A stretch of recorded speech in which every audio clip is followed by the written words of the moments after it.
Hey, we're heading into the 4th of July holiday, and we're talking what else during this time of year? Gamecock hoops, a winter sport to be sure. But on this day, head coach Lamont Paris spent part of his day taking questions as he gave an update on his team, which is taking part in summer workouts, although they do have the week off this week for the holiday. One of the newcomers on the team is former Lexington star Cam Scott, who had signed with Texas but had a change of heart and stayed home. The two-time Gatorade Player of the Year in the state. Helped the Wildcats win the 5A state title back in March. And he brings some star power to the program, as in 4 stars in his recruiting profile, which according to 24/7 Sports, he was a top 10 shooting guard prospect for the class of 2024. Here's what the head coach has seen from his highly touted freshmen so far in the summer as far as Cam's ability to mesh with the veterans.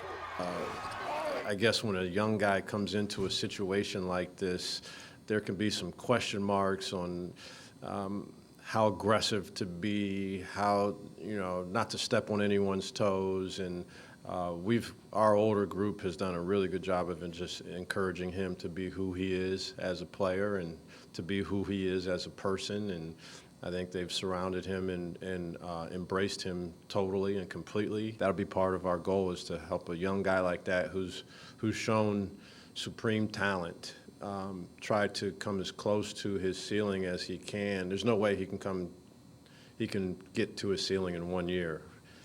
His ceiling would be low if that was the case. But our job is to help him get as close to his ceiling as he can between now and the time that the season starts, and then throughout the season continue to grow. Well, before Cam, there was the likes of P.J. Dozier and G.G. Jackson, of course, Midland stars who stayed home. LP says Cam has the intangibles that will help him flourish in this transition from high school to college.